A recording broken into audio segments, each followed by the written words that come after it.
ಓಂ ನಮಃ ಶಿವಾಯ. ಸ್ವಾಮಿ ಕೊರಗಜ್ಜ. ನನ್ನೆಲ್ಲ ಪ್ರೀತಿ ವೀಕ್ಷಕರಿಗೆ ಶಿವಾಯಂ ಕನ್ನಡ ಆಧ್ಯಾತ್ಮಿಕ ಚಾನಲ್ಗೆ ಸ್ವಾಗತ. ಶುಕ್ರವಾರ ಇವುಗಳನ್ನು ಮಾಡಿ ಸಕಲ ಸಂಪತ್ತು ಹರಿದು ಬರುತ್ತೆ. ಜೊತೆಗೆ ನಿಮ್ಮ ಏನೇ ಸಮಸ್ಯೆಗಳು ಇದ್ದರೂ ಆದಷ್ಟು ದೂರವಾಗುತ್ತೆ. ಏನು ಮಾಡಬೇಕು ಅದ್ರ ಬಗ್ಗೆ ಹೇಳ್ತೇನೆ.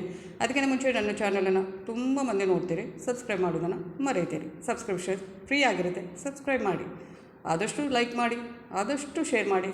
ನಿಮ್ಮ ಏನೇ ವೈಯಕ್ತಿಕ ಸಮಸ್ಯೆ ಇದು ಮುಕ್ತವಾಗಿ ಕಮೆಂಟ್ ಬಾಕ್ಸಲ್ಲಿ ಕಮೆಂಟ್ ಹಾಕಿ. ರಾಶಿ ನಕ್ಷತ್ರದ ಜೊತೆಗೆ ಒಂದು ವೇಳೆ ರಾಶಿ ನಕ್ಷತ್ರ ಗೊತ್ತಿಲ್ಲ ಅಂದರೆ ಪರವಾಗಿಲ್ಲ, ಡೇಟ್ ಆಫ್ ಬರ್ತನ್ನು ನಮೂದಿಸಿ. ರಾಶಿ ನಕ್ಷತ್ರವನ್ನು ನಾನೇ ತಿಳಿದು ಅದಕ್ಕೆ ತಕ್ಕ ಸೂಕ್ತ ಸುಲಭ ಪರಿಹಾರವನ್ನು ನಾನಲ್ಲೇ ಸೂಚಿಸ್ತೇನೆ. ನಾನು ಜೊತೆ ಯಾವತ್ತೂ ಇರ್ತೇನೆ, ಡೀಟೇಲ್ ಆಗಿ ಬರೆದು ಕಳುಹಿಸಿ. ಇನ್ನೊಂದು, ರಾಶಿ ನಕ್ಷತ್ರ ಅಥವಾ ಡೇಟ್ ಆಫ್ ಬರ್ತನ್ನು ಕಳಿಸಿದರೆ ಖಂಡಿತವಾಗ್ಲೂ ಉತ್ತರಿಸೋಕ್ಕಾಗಲ್ಲ. ಅದ್ರ ಜೊತೆಗೆ ನಿಮ್ಮ ಸಮಸ್ಯೆ ಏನು ಅಂತ ಬರೆದು ಕಳಿಸಿ, ಖಂಡಿತವಾಗ್ಲೂ ಉತ್ತರಿಸ್ತೇನೆ. ಆಧ್ಯಾತ್ಮಿಕಕ್ಕೆ ಜ್ಯೋತಿಷಕ್ಕೆ ಸಂಬಂಧಪಟ್ಟ ಏನು ಪ್ರಶ್ನೆ ಇದ್ದರೂ ಕೂಡ ಮುಕ್ತವಾಗಿ ಕೇಳಬಹುದು. ಹಾಗೆಯೇ ಸಬ್ಸ್ಕ್ರೈಬ್ ಅಂತ ಹೊತ್ತುವಾಗ ಸೈಡಲ್ಲಿ ಬೆಲ್ ಐಕಾನ್ ಇರುತ್ತೆ, ಅದನ್ನು ಪ್ರೆಸ್ ಮಾಡಿದಾಗ ಆಲ್ ಅಂತ ಬರುತ್ತೆ, ಅದನ್ನು ಪ್ರೆಸ್ ಮಾಡೋದನ್ನು ಮರಿಬೇಡಿ. ನಾನು ನಿಮ್ಮ ಜೊತೆ ಯಾವತ್ತೂ ಇರ್ತೇನೆ. ನಾನು ನಮ್ಮಿರೋ ಶಿವದೇವರ ಕೊರಗ ಜೊತೆ ವಿಧ ಆಶೀರ್ವಾದ ನನ್ನೆಲ್ಲ ಪ್ರೀತಿಯ ವೀಕ್ಷಕರ ಮೇಲೆ ಸದಾ ಇರುತ್ತೆ ಅಂತ ಹೇಳ್ತಾ, ಶುಕ್ರವಾರ ಲಕ್ಷ್ಮೀದೇವಿಯ ದಿನ. ಈ ದಿನ ನಾವು ಯಾವುದೇ ಶುಭ ಕೆಲಸವನ್ನು ಮಾಡಿದರೂ ಅವರು ನಮ್ಮನ್ನು ಅನುಗ್ರಹಿಸುವಂಥದ್ದು. ಹಾಗೆ ಶುಕ್ರವಾರ ನಾವು ಈ ಕೆಲಸಗಳನ್ನು ಮಾಡುವುದರಿಂದ ಸಂಪತ್ತಿನ ಸುರಿಮಳೆ ಆಗುವುದು. ಜೀವನದ ಪ್ರತಿಯೊಂದು ಸಮಸ್ಯೆಗಳು ಆದಷ್ಟು ದೂರವಾಗುತ್ತೆ. ಇಲ್ಲಿ ಕೆಲವೊಂದು ಸಮಸ್ಯೆಗಳಿಗೆ ಪರಿಹಾರವನ್ನು ನಾನು ಹೇಳ್ತಾ ಹೋಗ್ತೇನೆ. ಇವುಗಳನ್ನು ನೀವು ಶುಕ್ರವಾರದಿಂದ ಮಾಡುವುದರಿಂದ ಎಲ್ಲ ಸಮಸ್ಯೆಗಳಿಂದ ಶೀಘ್ರದಲ್ಲಿ ಪರಿಹಾರವನ್ನು ಕಂಡುಕೊಳ್ಬೋದು.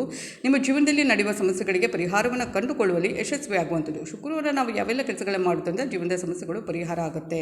ಜೀವನದ ಸಮಸ್ಯೆಗಳು ನಿವಾರಣೆ ನೋಡಿ. ಇನ್ನೊಂದು, ನಿಮ್ಮ ಜೀವನದಲ್ಲಿ ಯಾವುದೋ ಒಂದು ಸಮಸ್ಯೆ ನಿಮ್ಮನ್ನು ಬೆಂಬಿಡದೆ ಕಾಡ್ತಾ ಇದ್ದರೆ ಯಾವ ಸಮಸ್ಯೆಯಿಂದ ಹೊರಬರಲು ನೀವು ಸಂಜೆ ಕೈಕಾಲು ತೊಳೆದುಕೊಂಡು ಗಣಪತಿ ದೇವಸ್ಥಾನಕ್ಕೆ ಹೋಗಿ ವಿಧಾನಗಳ ಪ್ರಕಾರ ಗಣಪತಿಯನ್ನು ಪೂಜಿಸಿದರೆ ಒಳ್ಳೆಯದು. ನಿಮಗೆ ದೇವಸ್ಥಾನಕ್ಕೆ ಹೋಗಲು ಸಾಧ್ಯವಾಗದಿದ್ದರೆ ನಿಮ್ಮ ಮನೆಯಲ್ಲಿ ಇರುವ ಗಣೇಶನ ವಿಗ್ರಹ ಅಥವಾ ಚಿತ್ರಕ್ಕೆ ಪೂಜೆ ಸಲ್ಲಿಸಬಹುದು. ಮೋದಕ ಅಥವಾ ಹಳದಿ ಬೂಂದಿ ಲಡ್ಡುವನ್ನು ಸಹ ಭಗವಂತನಿಗೆ ಅರ್ಪಿಸಿದರೆ ಇನ್ನೂ ಒಳ್ಳೆಯದು. ಹೇಗೆ ಮಾಡುವುದರಿಂದ ನಿಮ್ಮ ಜೀವನದಲ್ಲಿ ನಡೆಯುತ್ತಿರುವ ಯಾವುದೇ ಸಮಸ್ಯೆ ಆದರೂ ಆದಷ್ಟು ಶೀಘ್ರದಲ್ಲಿ ದೂರವಾಗುವಂಥದ್ದು. ದೇವಸ್ಥಾನಕ್ಕೆ ಹಾಗೆಯೇ ನೆಕ್ಸ್ಟ್ ನೋಡುವಂಥದ್ದು ಕೆಲಸದಲ್ಲಿನ ಯಶಸ್ಸಿಗಾಗಿ. ಹಾಗೆಯೇ ಏನಾದರೂ ಕೆಲವು ಪ್ರಮುಖ ಕೆಲಸಕ್ಕಾಗಿ ಅಥವಾ ವ್ಯಾಪಾರ ಸಭೆಗಾಗಿ ಹೊರಗೆ ಹೋಗ್ತಾ ಇದ್ದರೆ ಹೊರಡುವ ಮೊದಲು ಕೇಸರಿ ತಿಲಕವನ್ನು ಹಣೆಗೆ ಹಚ್ಚಿಕೊಂಡು ನಂತರ ಹೊರಡಿ. ಕೇಸರಿ ತಿಲಕ ಸಿಗದಿದ್ದರೆ ಹಣೆಯ ಮೇಲೆ ಅರಿಶಿನ ತಿಲಕವನ್ನು ಕೂಡ ಹಚ್ಚಿಕೊಂಡು ಹೋಗ್ಬೋದು. ಇದನ್ನು ಮಾಡುವುದರಿಂದ ನಿಮ್ಮ ಪ್ರಮುಖ ಕಾರ್ಯಗಳು ಅಥವಾ ವ್ಯವಹಾರ ಸಭೆಗಳಲ್ಲಿ ನೀವು ಖಂಡಿತವಾಗಿ ಯಶಸ್ಸನ್ನು ಪಡೆಯುವಂಥದ್ದು. ಹಾಗೆಯೇ ಅನಾರೋಗ್ಯ ನಿವಾರಣೆ. ನೀವೇನಾದರೂ ತುಂಬ ದಿನಗಳಿಂದ ನಿಮ್ಮ ಕುಟುಂಬದ ಯಾವುದೇ ಸದಸ್ಯರ ಆರೋಗ್ಯ ಸರಿ ಇಲ್ಲದಿದ್ದರೆ ಅಥವಾ ನಿಮಗೆ ಸರಿ ಇಲ್ಲದಿದ್ದರೆ ಆಗ ಏನು ಮಾಡಬೇಕು, ಆರೋಗ್ಯದ ಸುಧಾರಣೆಗಾಗಿ ಶುಕ್ರವಾರದ ದಿನ ಬೇಳೆ ಹಿಟ್ಟಿನಿಂದ ಏನಾದರೂ ಸಿಹಿ ಮಾಡಿ ಈಗ ಅದನ್ನು ಮೊದಲು ದೇವರಿಗೆ ಅರ್ಪಿಸಿ, ಅನಂತರ ಉಳಿದ ಪ್ರಸಾದವನ್ನು ಚಿಕ್ಕ ಮಕ್ಕಳಿರ್ತಾರಲ್ವ ಅವರಿಗೆ ಹಂಚಿ, ಆರೋಗ್ಯ ಸರಿ ಇಲ್ಲದವರಿಗೂ ಸ್ವಲ್ಪ ಪ್ರಸಾದ ನೀಡಿ.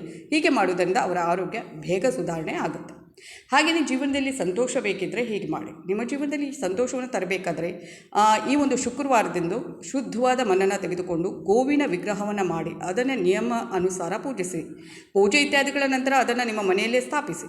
ನೀವೇ ಮಣ್ಣಿನ ಗೋವಿನ ವಿಗ್ರಹವನ್ನು ಮಾಡಲು ಸಾಧ್ಯವಾಗದೇ ಇದ್ದರೆ ಮಾರುಕಟ್ಟೆಯಿಂದ ಕೂಡ ಮಣ್ಣಿನ ಹಸುವಿನ ಮೂರ್ತಿನ ಖರೀದಿಸ್ಬೋದು. ಅದನ್ನು ನಿಮ್ಮ ಮನೆಯಲ್ಲಿ ಸ್ಥಾಪಿಸಿ ಅದನ್ನು ನಿಯಮ ಅನುಸಾರ ಪೂಜಿಸುವುದರಿಂದ ನಿಮ್ಮ ಜೀವನದಲ್ಲಿ ಸಂತೋಷ ಸಿಗುವಂಥದ್ದು. ಇದು ನೋಡಿ, ಇದೆಲ್ಲ ಮಾಡೋದು ಶುಕ್ರವಾರದ ದಿನ. ನಾನು ಏನು ಹೇಳ್ತಾ ಇದ್ದೀನಿ ಅದನ್ನು.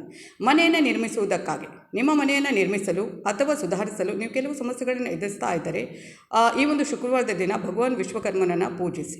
ನೀವು ಮಾರುಕಟ್ಟೆಯಲ್ಲಿ ಭಗವಾನ್ ವಿಶ್ವಕರ್ಮನ ಚಿತ್ರವನ್ನು ಸುಲಭವಾಗಿ ಪಡೆದುಕೊಳ್ಬೋದು. ಮಾರುಕಟ್ಟೆಯಲ್ಲಿ ಸಿಗದೇ ಇದ್ದರೆ ಇಂಟರ್ನೆಟ್ನ ದೇವರ ಫೋಟೋ ಕೂಡ ಡೌನ್ಲೋಡ್ ಮಾಡಿ ನಿಮ್ಮ ಮನೆಯ ದೇವರ ಕೋಣೆಯಲ್ಲಿ ಇಟ್ಕೊಳ್ಬಹುದು. ಹೀಗೆ ವಿಶ್ವಕರ್ಮ ದೇವರನ್ನು ವಿಧಿವಿಧಾನಗಳ ಪ್ರಕಾರ ಹೂಗಳು, ಅಗರಬತ್ತಿಗಳು ಇತ್ಯಾದಿಗಳಿಂದ ಪೂಜಿಸಿ ಇದನ್ನು ಮಾಡುವುದರಿಂದ ನಿಮ್ಮ ಮನೆಯನ್ನು ನಿರ್ಮಿಸಲು ಅಥವಾ ಸುಧಾರಿಸಲು ನೀವು ಎದುರಿಸುತ್ತಿರುವ ಯಾವುದೇ ಸಮಸ್ಯೆಗಳು ಕೂಡ ಶೀಘ್ರದಲ್ಲೇ ತೊಡೆದು ಹಾಕುವಂಥದ್ದು. ಇದೆಲ್ಲ ಮಾಡುವುದು ಶುಕ್ರವಾರದ ದಿನ. ನಿಮಗೆ ಸಾಧ್ಯವಾದರೆ ನಿಮಗೆ ಈ ಥರ ಯಾವ್ಯಾವ ಸಮಸ್ಯೆಗೆ ಯಾವ ಪರಿಹಾರವನ್ನು ಹೇಳಿದ್ದೇನೆ ಅದನ್ನು ಶುಕ್ರವಾರದ ದಿನ ಮಾಡಿ. ಖಂಡಿತವಾಗಲೂ ಒಳ್ಳೆಯದಾಗುತ್ತೆ. ಏನೇ ನಾನು ಪ್ರತಿ ಸಲನೂ ಹೇಳ್ತೇನೆ, ಏನೇ ದೇವರ ಪೂಜೆ ಆಗಿರ್ಬೋದು ಅಥವಾ ದೇವರ ಮಂತ್ರಪಠನೆ ಆಗಿರ್ಬೋದು, ನಮ್ಮ ಏನೋ ಮನಸ್ಸಿನ ಸಮಸ್ಯೆಗಳನ್ನಾಗಿರ್ಬೋದು, ದುಃಖವನ್ನಾಗಿರ್ಬೋದು ನಾವು ದೇವರ ಮುಂದೆ ಇಡ್ತೇವಲ್ವ, ಹಾಗೆ ನಮಗೆ ಅದರಲ್ಲಿ ನಂಬಿಕೆ ಕೂಡ ಇರಬೇಕು. ಅಂದರೆ ಆಗುತ್ತೆ, ನಾವು ಈ ಥರ ಮಂತ್ರವನ್ನು ಪಠಣ ಮಾಡಿದರೆ ಈ ಥರ ಸಮಸ್ಯೆಗಳು ದೂರವಾಗುತ್ತೆ, ಅಥವಾ ಈ ಥರ ನಾವು ಏನೋ ಪೂಜೆ ಮಾಡಿದರೆ ಖಂಡಿತವಾಗಲೂ ನಮ್ಮ ಸಮಸ್ಯೆ ದೂರವಾಗುತ್ತೆ ಅನ್ನುವ ನಂಬಿಕೆ ಇದ್ದು ಪ್ರಾಮಾಣಿಕ ನಿಷ್ಠೆ, ಭಕ್ತಿ, ಏಕಾಗ್ರತೆ ಇದೆಲ್ಲ ಇದ್ದಾಗ ಮಾತ್ರ ಅದು ಖಂಡಿತವಾಗಲೂ ಫಲಪ್ರದವಾಗುತ್ತೆ.